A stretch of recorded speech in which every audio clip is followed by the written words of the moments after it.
the U.S. government spent around $10 billion on its construction. That's why no compromises were made when it came to materials and durability. In 2024, an energy efficiency company in Lancaster County, Pennsylvania, was hired to perform thermal imaging audits on residential properties, the standard process where you point an infrared camera at a house and see where heat is leaking through the walls, windows, and roof.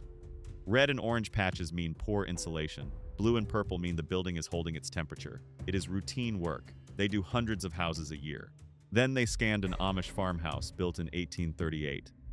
The thermal image was almost entirely blue. The 6-year-old house, built without fiberglass insulation, without spray foam, without vapor barriers, without a single modern building material, was retaining heat more efficiently than the brand new construction across the road. The new house, built to 2023 energy code with R19 wall insulation, double-pane windows, and Tyvek house wrap, was leaking heat from every corner, every window frame, every electrical outlet. The Amish house, built with hand-hewn oak timbers, stone foundations, lime mortar, plaster walls packed with horsehair, straw, and clay, was holding its temperature like a thermos. The engineer who performed the scan called his supervisor. The supervisor came out the next day and ran the test again. Same result. The 6-year-old Amish house was outperforming a house built to modern code by a measurable margin. No HVAC system, no central heating, no air conditioning. Just a wood stove in the kitchen and the building itself doing what the building was designed to do. Keep the inside comfortable regardless of what the outside is doing. The company contacted a university. The university sent a team of building science researchers. The researchers brought AI-powered thermal analysis software that could map heat flow through a structure at a resolution impossible with standard infrared cameras. They spent 3 days scanning the Amish house from every angle, in every weather condition, at every hour of the day and night. What they found inside the walls explains not just why Amish houses last 200 years, it explains why modern houses do not. The average American house built today has a design life of approximately 30 to 50 years. Not the structure. The wood frame might stand longer if termites, moisture, and gravity cooperate. The building envelope, the system that separates inside from outside. The roof needs replacing every 20 to 30 years. Asphalt shingles, the most common roofing material in America, begin losing granules within 10 years and fail completely within 25. The siding needs replacing every 15 to 25 years. Vinyl warps, wood rots, fiber, cement cracks. The windows need replacing every 15 to 20 years. Seal failure between the panes causes fogging, and the gas fill that provides insulation leaks out over time. The HVAC system needs replacing every 15 years. Compressors wear out, heat exchangers crack, control boards fail. The insulation degrades, compresses, and loses R value over time. The vapor barriers develop gaps. The house wrap tears during installation and nobody notices because it is covered by siding before anyone checks. Within 2 decades, a house that costs $350,000 to build needs $50,000 to $100,000 in major repairs just to maintain its basic function as a shelter. Within 4 decades, it needs a complete exterior overhaul, new roof, new siding, new windows at a cost that can approach 30% of the original construction price. Within 6 decades, most houses are either demolished or undergo such extensive renovation that virtually nothing of the original building remains, except the foundation and possibly the framing. Americans spend over $400 billion per year on home repairs and renovations. That is not upgrades. That is not remodeling kitchens for fun. That is keeping buildings habitable. It is the cost of building things that do not last. And the energy performance degrades from day one. Fiberglass bat insulation, the pink fluffy material stuffed between wall studs in over 80% of American homes, begins losing effectiveness the moment it is installed. It compresses under its own weight. It absorbs moisture from humidity and condensation, which destroys its insulating properties. It leaves gaps at every stud, every electrical box, every pipe penetration. Infrared imaging of a fiberglass insulated wall typically shows a striped pattern, cold lines at every stud where the wood conducts heat, warm patches where the insulation is doing its job, and random cold spots where gaps, compression, or moisture have compromised the material. The modern house is a system designed to compensate for its own failures with mechanical equipment. The walls leak heat, so you run a furnace. The walls let in heat, so you run an air conditioner. The building envelope fails, so you spend money on machines to fix what the building should be doing by itself. The average American household spends $2,000 to $3,000 per year on heating and cooling energy that is largely being used to overcome the deficiencies of the building envelope rather than to maintain comfort in a well-built structure.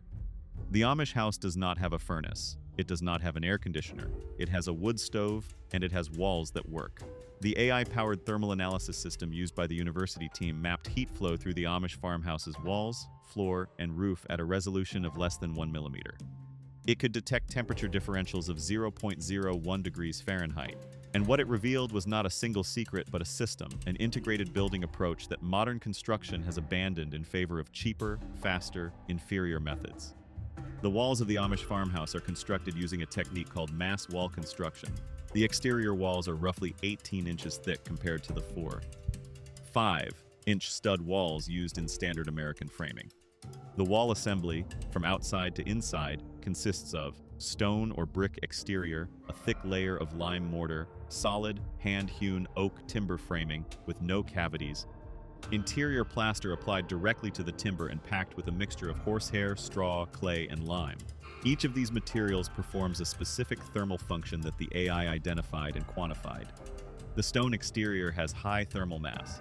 Thermal mass is the ability of a material to absorb, store, and slowly release heat. During the day, the stone absorbs solar radiation and stores it. At night, when the temperature drops, the stone slowly releases that stored heat into the interior of the house. This moderates temperature swings. The house stays cooler during the day and warmer at night than a lightweight framed house exposed to the same conditions. The lime mortar between the stones is breathable. Unlike Portland cement mortar, which is rigid and impermeable, lime mortar allows moisture to pass through it in vapor form.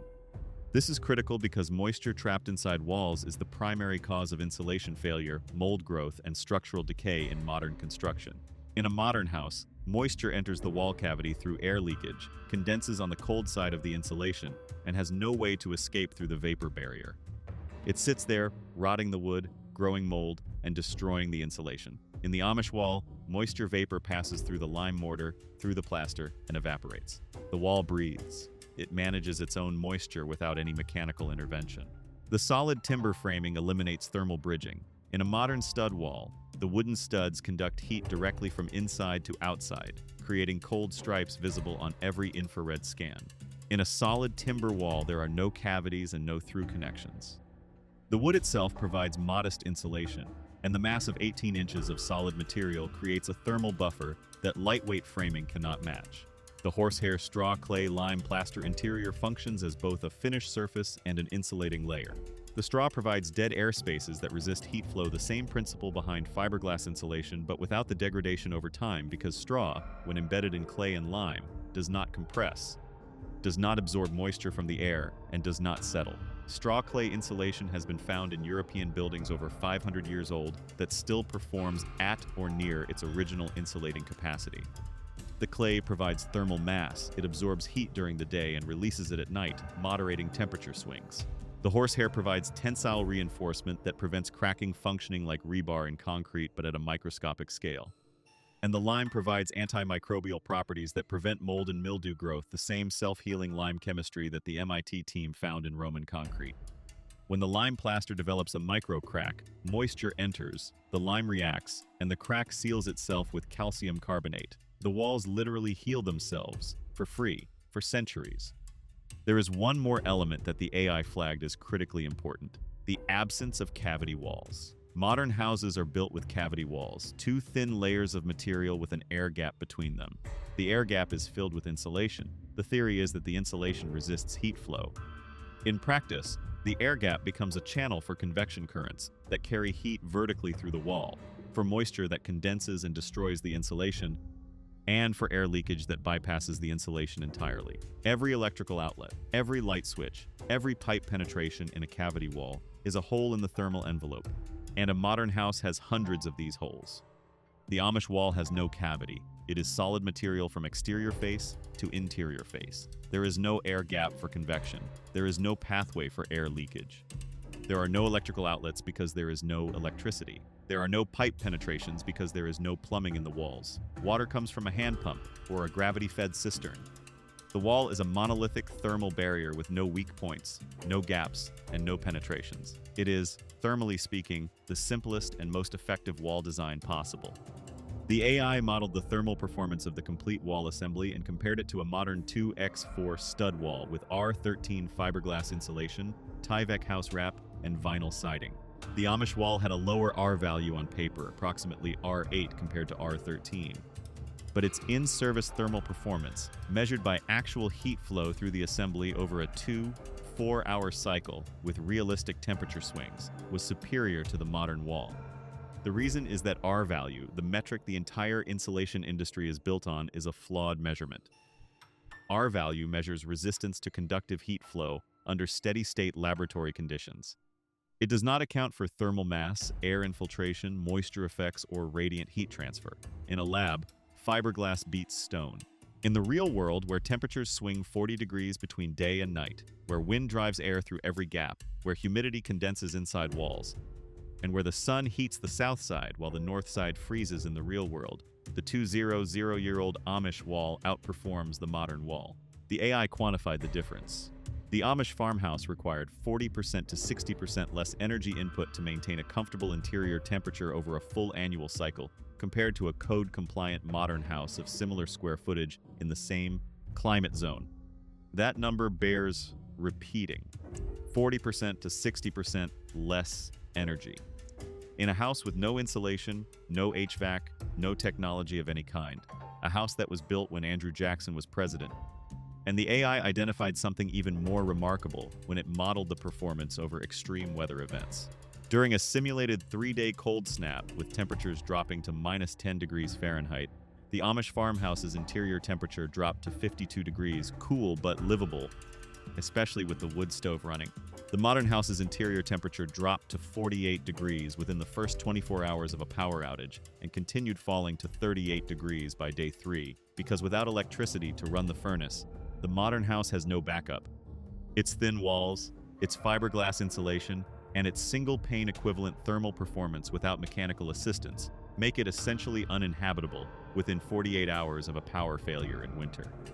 During a simulated summer heat wave with temperatures reaching 100 degrees for 5 consecutive days, the Amish house's interior temperature peaked at 78 degrees, warm but comfortable, moderated by the thermal mass of the stone walls absorbing heat during the day and releasing it slowly at night when temperatures dropped. The modern house hit 92 degrees by day 2 without air conditioning and became genuinely dangerous for elderly occupants by day 3. The Amish house does not just perform better on average. It performs dramatically better in the exact conditions where performance matters most: the extreme events, the power outages, the emergencies. The situations where modern houses fail because they depend on machines that need electricity. The Amish house depends on physics, and physics does not need a power grid. The Amish do not build houses alone. They build them as a community. The barn raising, the iconic event where an entire Amish community comes together to erect a barn in a single day, applies to houses as well. Though house construction typically takes longer, a typical Amish house takes 2 to 4 weeks to build with the help of 20 to 40 men from the community, each of whom has been building since adolescence. The key point is that every Amish man in the community has construction experience. Building is not a profession in Amish society. It is a life skill, like cooking or farming. They have been building with these techniques since childhood. The knowledge is not in a manual, it is in their hands, passed from father to son for 3 centuries. And that knowledge includes insights that modern building science is only now validating, insights that the $400 billion American construction industry has been ignoring in favor of faster, cheaper, inferior methods. The Amish orient their houses to maximize passive solar gain. The long axis of the house runs east-west, with the largest windows facing south, capturing low winter sun for natural heating and shading. High summer sun with deep roof overhangs that are precisely calculated to block direct sunlight when the sun is high in summer and admit it when the sun is low in winter. This is not accidental. This is not intuitive design by uneducated farmers. This is deliberate, refined, and precise. The overhangs are typically 18 to 24 inches deep, which in Lancaster County's latitude blocks over 90% of direct summer sun while admitting over 80% of winter sun. Modern passive solar architects use computer modeling to calculate these exact dimensions. The Amish figured them out through 300 years of observation and adjustment. Every Amish house has a summer kitchen, a separate cooking area, often in an attached outbuilding that keeps cooking heat out of the main house during hot months. This is not just tradition, it is thermal management. A kitchen stove generates 5,000 to 15,000 BTUs per hour of waste heat. In a modern house, that heat is dumped into the air-conditioned living space, forcing the AC to work harder. The Amish solved this by moving the heat source out of the living space entirely. No technology required, just common sense. The foundation walls are stone, typically 24 inches thick, extending below the frost line. These stone foundations serve as thermal batteries, absorbing geothermal warmth from the earth and radiating it into the basement, which in turn moderates the temperature of the floors above. A modern poured concrete foundation is 8 inches thick, has negligible thermal mass, and requires additional insulation on the exterior to meet energy code. The Amish stone foundation is the insulation its mass stores and releases heat in a cycle that modern engineers call thermal flywheel effect. The roofs are steep-pitched, typically 12 or steeper, creating a large attic space that functions as a thermal buffer zone between the roof surface and the living space below. In winter, the attic traps a layer of cool but stable air that prevents heat loss through the ceiling, functioning as natural insulation without any material cost. In summer, the steep pitch sheds solar heat more effectively than a low-slope roof because the sun's rays strike the steep surface at a glancing angle rather than directly. The attic also provides natural stack-effect ventilation. Hot air rises through the attic and exits through ridge vents, pulling cooler air in from below and creating passive air movement throughout the house. Root cellars beneath Amish houses maintain a constant temperature of approximately 50 to 55 degrees Fahrenheit year-round, cool enough to preserve food without refrigeration, and warm enough to prevent pipes from freezing. These are not basements. They are earth-sheltered thermal storage spaces that exploit the constant temperature of the ground below the frost line, a principle called earth coupling that is the basis of modern geothermal heat pump systems costing $15,000 to $30,000. The Amish accomplished the same thing with a hole in the ground, stone walls, and a wooden door. Cost, essentially, zero. And then there is the simplest detail of all, the one that modern builders have completely abandoned: ventilation windows. Amish houses have operable windows positioned to create cross-ventilation windows on opposite walls that, when opened, create a natural breeze through the house driven by pressure differentials between the windward and leeward sides. Modern houses have sealed windows, fixed glass, and mechanical ventilation systems that cost thousands of dollars and require electricity. The Amish use the wind. It is free. It has always been free. The AI analysis concluded that the Amish building tradition represents what modern architects call passive design, designing a building to maintain comfort through its own physical properties rather than through mechanical systems. Thick walls, thermal mass, breathable materials, proper orientation, natural ventilation, and earth-sheltered storage. None of these techniques are new. None of them are proprietary. None of them require advanced materials or specialized equipment. They require only knowledge of how heat moves, how moisture behaves, and how to build a structure that manages both without electricity. The Amish house costs less to build and dramatically less to operate over its lifetime than a modern house. An Amish house of approximately 2,000 square feet costs roughly $40,000 to $80,000 to build, depending on the community and the materials. The labor is provided by the community at no charge. The materials are sourced locally: timber from community-owned woodlots, stone from local quarries, lime from regional suppliers. There is no general contractor markup, no developer profit margin, no mortgage origination fee, no building permit in most Amish communities, which operate under religious exemptions from municipal codes. A comparable modern house costs $250,000 to $400,000 to build. It requires a 30-year mortgage, with total interest payments that typically exceed the original purchase price. It requires annual property taxes, homeowners insurance, and $2,000 to $3,000 per year in energy costs. Over a 30-year mortgage cycle, the total cost of owning a modern house exceeds $600,000 to $900,000. The Amish house costs $40,000 to $80,000 and has no energy bill.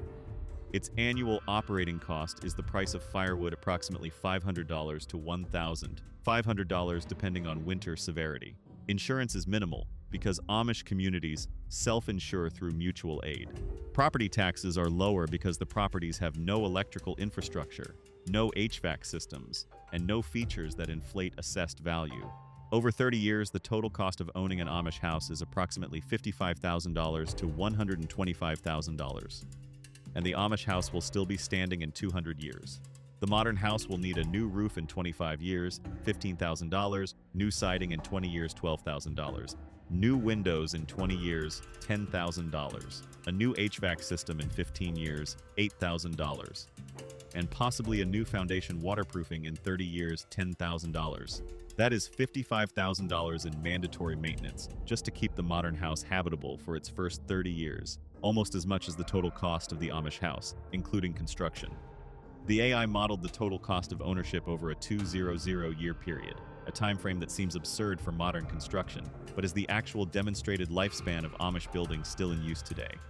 The result, the Amish house costs roughly 1/10 of the modern house per century of habitable life. Not per year, per century. The most expensive house is not the one that costs the most to build. It is the one that costs the most to maintain, repair, and replace over its lifetime. And by that measure, the modern American house is the most expensive residential construction method in the history of human civilization. There is a final detail that the AI flagged, one that has nothing to do with engineering and everything to do with what happens when the power goes out. In February 2021, Winter Storm Uri hit Texas and knocked out the electrical grid for millions of people for up to 5 days. Over 200 people died. Most deaths were caused by hypothermia, people freezing to death inside their own homes because their homes, built with modern materials and modern methods, could not maintain livable temperatures without electricity. The walls were too thin, the insulation was too weak, the windows were too leaky. Without the machines, the buildings failed. People died inside structures that cost $200,000 to $400,000 because those structures were designed to depend on a power grid that failed. No Amish person has ever frozen to death inside an Amish house. Their houses do not need the grid. Their houses do not need machines. Their houses work because the walls work. And the walls work because they were built by people who never had electricity and therefore never designed a building that depended on it. There is an Amish farmhouse in Lancaster County that was built in 1838. It has survived the Civil War, 2 world wars, Hurricane Agnes in 1972, Hurricane Sandy in 2012, and every blizzard, heat wave, and ice storm that Pennsylvania has thrown at it in 186 years. It has no furnace, no air conditioner, no insulation as the modern world understands the term, no smart thermostat, no energy audit, no building permit, and it outperforms a house built to 2023 energy code by 40% to 60%. The thermal imaging does not lie. The AI analysis does not lie. The 200-year track record does not lie.